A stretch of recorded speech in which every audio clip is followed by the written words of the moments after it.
Ladies and gentlemen, my name is Raz on the radio from 92.5 XT. Welcome to the ACME X Lounge, your favorite local supermarket. This young man is Dillon Carmichael. On the guitar over there is Matt. I don't know your last name, Matt. Workman. Matt Workman and Dillon Carmichael. Right, so Dillon, let's talk a little bit about your background, which is rich in country music. Yeah. And when you hear some of the names he's related to, you're gonna be like, this guy's gonna be great. He's gonna be good. He is a nephew of John Michael Montgomery and Eddie Montgomery. His mom is Eddie's sister. Yeah. Right? Yeah. Comes from a long line of country musicians. Started writing very, very young, and he's from the great state of Kentucky. All right. Yeah, we've been talking about Kentucky. Yeah.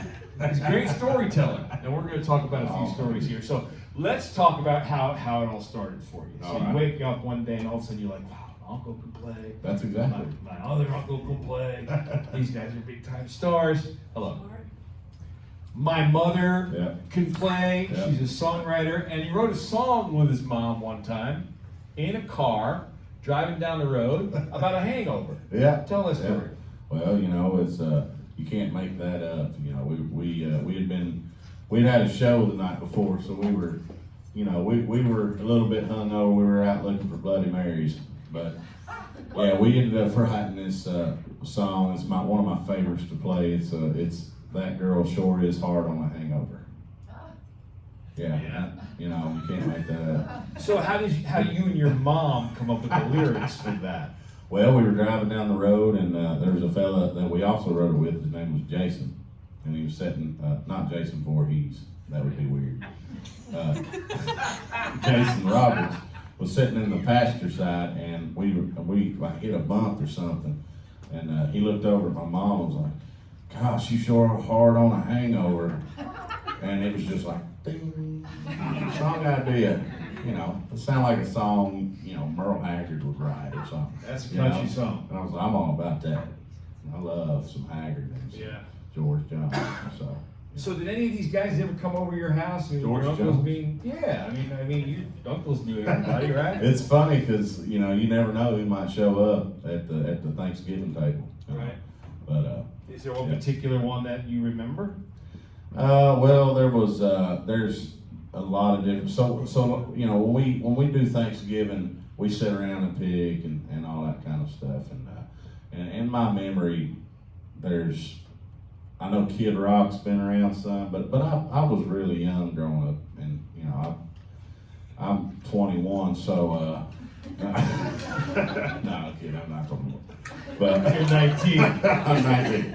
No, I mean, so Uncle John was, and I guess he was, I mean, still making hits now. I mean, timeless songs last forever. Yeah, absolutely. But in the heyday, I think I was still pretty young for John. Montgomery Gentry came a little bit later, which was a little more, I guess, for whatever reason, I ended up at a couple more Montgomery Gentry shows. But I also went to a bunch of John shows too. So, but like I say, you know, the heyday of both of them I was pretty young. So, but I still got to take it all in, and we still pick guitars around the fire on Thanksgiving and stuff like that, which we'll be doing in a couple weeks. Woodshed.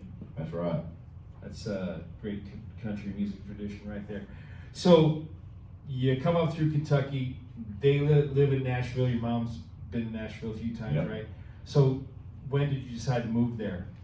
I moved there 7 years ago, but when I was 15, I was in school, and I was looking at pictures of Nashville, and I knew I wanted to go there because I heard all these stories, you know, from Billy Joe Shaver, Waylon Jennings, and Hank, and all of, you know, the story about you know, what's the one, the ride, we're talking about riding with Hank Sr., David Allen Coe riding with Hank Sr. up to Nashville, and I just heard all these stories, and I was like, wow, that's where my kind of, you know, I love that kind of country music, that old school stuff. I was like, that's where it goes down. Well, I got there in 2013. I realized really quick that it doesn't exist, and it's all a myth. It's just a song. It's just a song.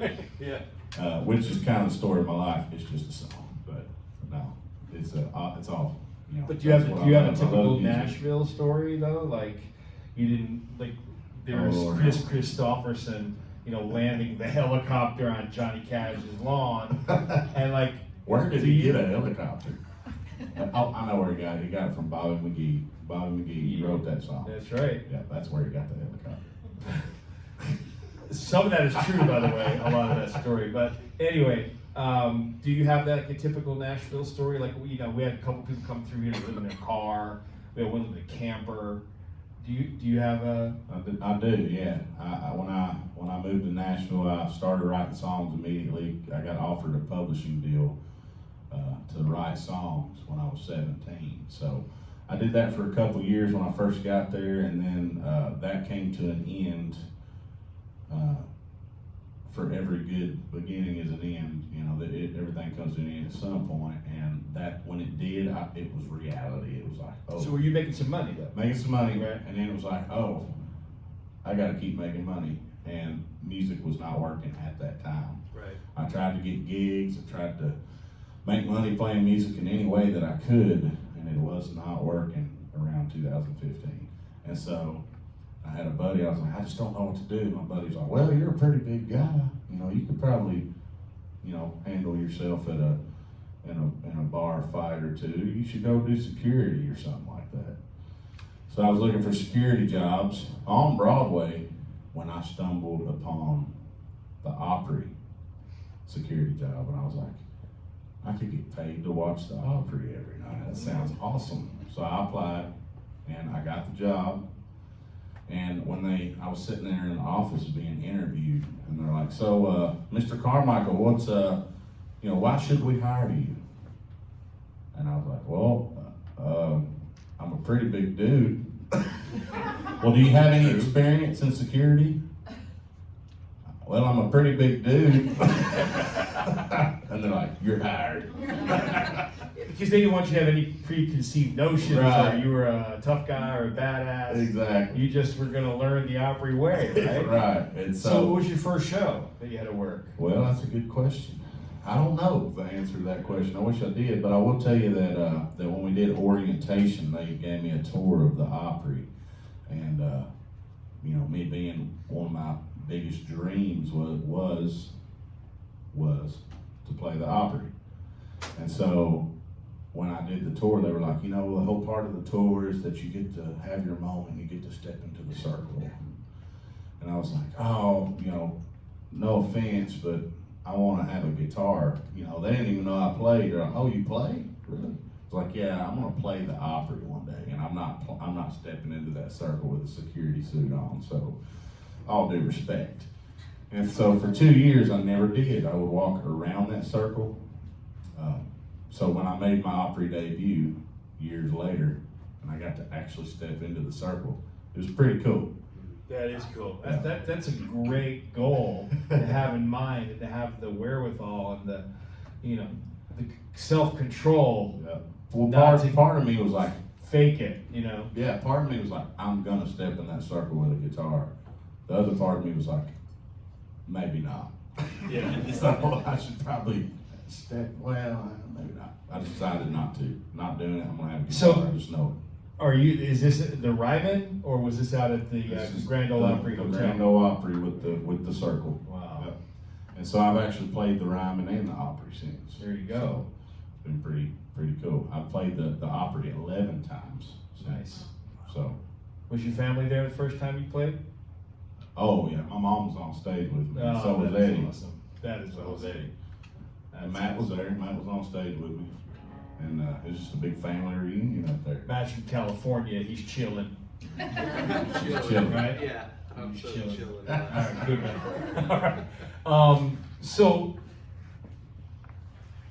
tell everybody, we had this conversation before we went on the radio here, or on the air. You lost your Opry jacket. I did, yeah. Like you can't in find it. Vegas. Yeah. Yeah. And so I lost it at the MGM. I left it in the closet. And it went to Goodwill in Vegas somewhere. So there's a guy I was telling a story on a plane, and there's a guy in Vegas that's like, I live here in Vegas, and I'm gonna find your jacket. So we've been texting back and forth. He's been hunting for my jacket out there in Vegas. And I wish I could remember his name off the top of my head, but I tell you what's going to happen. what's that? Some person with an eye that has fashion sense went into the Goodwill in Vegas, Yeah. and they're a country musician, and you're going to be sitting in an audience, or you're going to be in a band one day, or you're going to be doing some show, and you're going to go, "That's my jacket," Yeah. because somebody from a band Yeah. happened to go into that Goodwill and buy it. That's what's going to Yeah. happen. Yeah. And you're gonna be like, "Dude, that's my jacket." Yeah. And it's gonna be something like Trace Atkins gonna go, "What are you gonna do about it?" No, nothing, Mr. Atkins. Yeah, you know, Yeah. Trace Atkins. Yeah. He's a big dude. And I mean, I feel like this jacket is more Trace Atkins in the 90s. It You know, is. I feel like this is a Trace Atkins. So what did this jacket look like? So in case one of our people here who happen to be Yeah. in Vegas sees this grand old Opry jacket of Dillon Carmichael. Yeah, well, so it's black. It's like a blazer. Yeah. Like a suit blazer. Yep. It's kind of a thick material, and it's got black rhinestones on it, and floral, western kind of paisley-looking designs on the shoulders with black rhinestones. And it's a 3X, so it's a big boy jacket. That's the I probably might the have been in most. Vegas That's at the probably the same most. time. Yes. So it might have been, you know, if somebody bought it at Goodwill, it's a big old boy. Yeah. Goodwill don't, I mean, it's hard to find 3Xs at Goodwill. If you see a 3X blazer, it's like, Buy it. shit, I'm taking that. Yeah. They don't even know it was worn on the Opry. No, that's a great story though. I hope someday you and that jacket I would love that. are reunited. I would love that. And I'm going to put it in a case and lock it against the wall or something. This is Dillon Carmichael. He's going to perform for us here in our ACME X Lounge. It's 92.5 XTU. Give us a second. We'll get all tuned up.